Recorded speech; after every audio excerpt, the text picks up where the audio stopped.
Jamie here, keeping it coy. Yeah, so after the other night with the massive nitrite spike, did pretty well to recover from that, to be honest. I only did lose those 4 fish in the end, so we're down to 45 grow-ons in the grow-on tank. So yeah, big panic over. They've been absolutely fine ever since. I've been keeping a closer eye on the food, making sure don't overfeed them. It's not that they wouldn't eat it, it's the fact that obviously the filters can't cope. Not much to update on the pond at the minute, still digging, big pain in the arse, but I'll show you that in just a second. I'll flip you around now and show you how the fry are getting on. They've just had their upflow sponge filters cleaned and a 10% water change. They have already been fed, so I can't show you them being fed today, unfortunately, but let me spin you around and you can have a look. So here they are, all happy as Larry again, all acting normal. They were, as I said before, all floating in the back corner over there behind that bag during the catastrophe. But yeah, no one's been acting strangely or just floating around. I mean that big guy there in the front, I believe it's going to be a shower. But yeah, he was really bad. He was one of the ones that was pretty much lifeless. In fact, to be honest, there was a good 10 to 15 of them were lifeless. They were in the bucket with clean fresh water, and him, Mr. Orchiba. You can kind of see that pattern going down his back now. It's absolutely stunning. He's going to be a cracker. And this little guy, one of my most friendliest. If it focuses. Hello, little fishy. But yeah, still got the basket of zeolite in there for now. I'll probably leave it in there, to be honest. It's not upsetting the koi in any way. But yeah, the last bucket of their water change is the one I always do with the vacuum, because that's a much slower process. And I don't know whether you can see the pile at the bottom there, but yeah, that's the waste that gets vacuumed off the bottom of the tank. So yeah, everything's good with the fry now. Just got to keep on top of it. Right, let's go and have a look at where I'm up to with the old pond. Muddy shoes. I'll just leave them out here now. Them shoes haven't been in the house for a good 3-4 weeks now. Right. So, raining again. Yeah, I haven't been doing a lot of digging the last few days because of the weather. But here we are. Mr. Massive Concrete Slab, as you can see, is going under the pond that side, all the way along, and it does unfortunately go under the pond that side. It's actually slightly thicker than I first thought. I thought it was only a couple of inches thick, but I don't know if you can see on that bit now that I've cleaned it up, and in that corner there it's a good 6, maybe 7 inches thick. So that's going to be a bugger to get out. That huge slab of concrete there come out of that corner the other day, so I've literally just got to take now this top soily bit off the slabs and see how big they are. Dealing with last post to come out, so I've got 3 out now. But I filled in 2 of the holes. One of the holes down there and one of the holes down there. They just need a bit more compacting, and I've still got that hole left to fill. But yeah, we're getting there. More bags of stones, starting on bag number 7, I think. Still got all them stones in the bucket there. But yeah, the soil that's come out down the bottom of the garden, all to level how I want it now, because this section is going to have gravel on it. Hardcore, I'm still pulling bucket loads out, so that's not a problem. I'll get all this finished, but as you can see there, it's almost the same level as the soil now on both sides, so there's a bit more that side. But yeah, the last bit that I'm digging out. If I don't find enough hardcore in there, which I'm pretty guaranteed that I will, if I don't, I just smash up that massive lump of concrete and put that in there. But yeah, more soil still. There goes a squirrel. Don't know whether I caught that in time, but yeah, more soil. Probably have to fill that bag up as well. But yeah, fish in this tank all still happy as Larry. Obviously, you know, I'm still going through stuff in the other pond. Move the brick. It's been so windy here of late. Gotta have me bricks on. Move some of them leaves, don't want them falling in there. Where is everybody? There they are. Yeah, this pond I've decided I've reduced it right down to 14 now. I'm going to keep it at 14 for the rest of the winter. Save a little bit on the old electric bills. But yeah, they're all doing fine. They're still eating. They're down to 1 feed a day on wheat germ now. Them guys. Still yet to put me bit of grass on there. I didn't really want to get it muddy wheeling the wheelbarrow over it, to be honest. In hindsight, what I should have done is started at the back and worked my way forward, but I wanted this bit of the garden finished. My aces are now finally starting to die off. That one's nearly lost all of its leaves. The old red one, that one's still looking all right actually. This one's starting to die back a bit now, a bit crispy. But yeah, all my other trees and plants and things are all doing really well. They're still growing. And considering we're in November now, November the yes, I know I'm a bit ahead of you guys, but it's November the 1st today, so yeah, a wee bit ahead. But yeah, tomatoes on November the 1st, still growing. I want to see how many I've got on my windowsill ripening at the minute, because they reckon we're going to get some frost by the end of this week, so I've started picking them all. But yeah, not much of an update today. Still digging. Got that last bit to do. If it does stop raining today, I might get it done. I've got tomorrow to do because the old van's going in for an MOT, so I'll probably have the rest of the day there to do. Just kick my muddy shoes off because I've just been in the garden. They're all now muddy. But yeah, these are the tomatoes I picked yesterday. All now starting to ripen off. Got a good few eaters there today.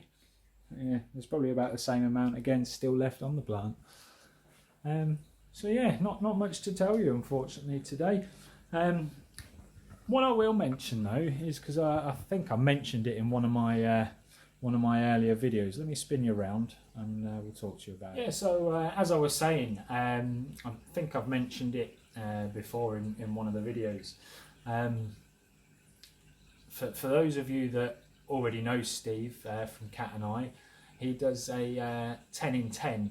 Yeah, actually only lives up the road from me, but he does like a 10 in 10 with fellow koi keepers, YouTubers.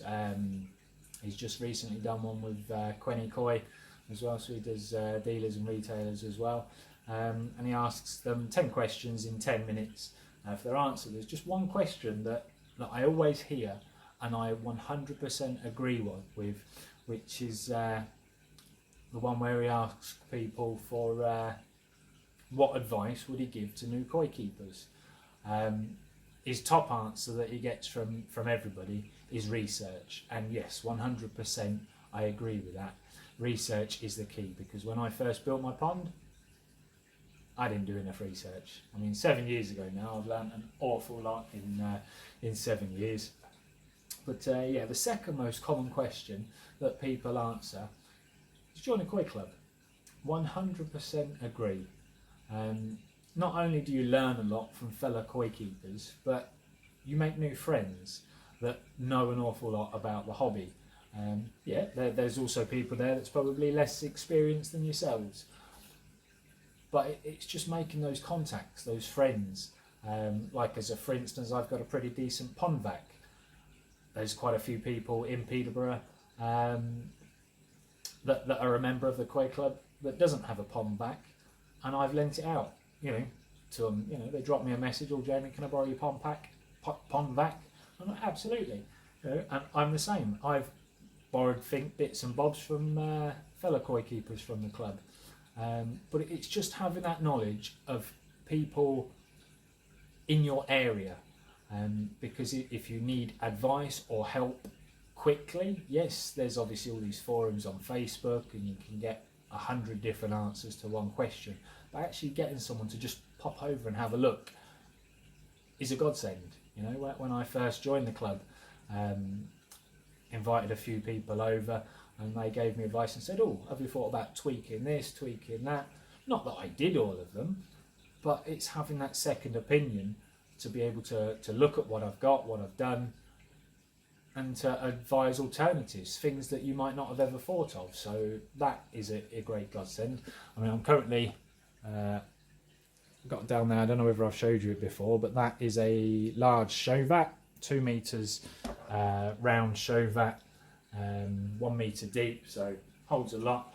It's currently sat on my kitchen floor, borrowing it off Richard, the chairman of the Koi Club. If you look it up on the website, it's the Peterborough Koi Club. I'm vice chairman, Richard's chairman, and obviously there's lots of members and other club members. But yeah, I've borrowed that off him while I'm building the new pond, although I've got obviously 2 ponds currently out there. If anything goes wrong with them, if one splits, has a leak, you know, the fiberglass one, yes, can be repaired, but if I don't have the bits and bobs and the facilities to repair it right there and then, I can kick it out of the way, put that one up in 5 minutes, job done. Got a new temporary home for them. And the same with the little one on the decking out here. And if something goes wrong with that, again, pop that up in 5 minutes. So I'm just looking after it for him while he's not using it. I mean, it's winter now anyway, so what's he going to do with it? You know? So yeah, moral of the story and the point being is it's great for seeking advice, but it's the fact that most of the people within the club will be relatively local to you. So if you have club chats, whether it's via a Facebook group or via Discord, anything like that, you can talk to people that could actually come and have a look. Yeah, it's great posting a picture on Facebook and saying, oh, what's wrong with this fish, or what's wrong with this filter system, or how can I repair that leak? People can comment, but if someone's there to actually have a look at it, it's a lot better seeing something in person than it is seeing a photograph or a short clip of a video. It's like when I'm trying to quote customers. Somebody rang me the other day, oh yeah, I want a house, a full house, painting and decorating, 7 bedrooms. How much will that be? I would love to just be able to give an estimate over the phone. I know some painter and decorators do, because they price, you know, per room. I'm not like that, because I don't like to overcharge my customers. So I would, you know, if one room's going to take me half a day, why would I charge a day's labour for it? Yes, I could make more money, but I'm not like that. Plus, it could fall the opposite way. One room might be 20 metres long by 10 metres wide with God knows how many alcoves, corners, and they want 10 different colours here and there. So again, instead of taking me a day, it may take me 2, 3, 4 days. You know, so it's better to see things in person, because you can then advise, you know, much better. It's a lot easier to advise from seeing something in real life. And not only that, you can then come up with ideas. You might have, on the drive up there, to go and see this person's problem, you might have thought in your head, right, I'll tell him this, this and this. When you get there and you actually see the situation, see the disease on the fish or blah, blah, blah, you might change your mind instantly, because all you've seen is a picture and you think, oh my God, no, what you need to do is... So yeah, join a koi club if you've got one in your area. Absolutely. Any of my followers local to Peterborough, look us up. We're on Facebook, the Peterborough Koi Club. We're on Google as well on the website, Peterborough Koi Club. You can contact myself via the website or Richard, or leave me a comment on the video.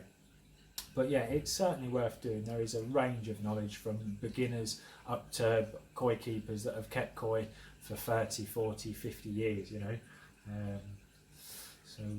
Yeah, join the koi club.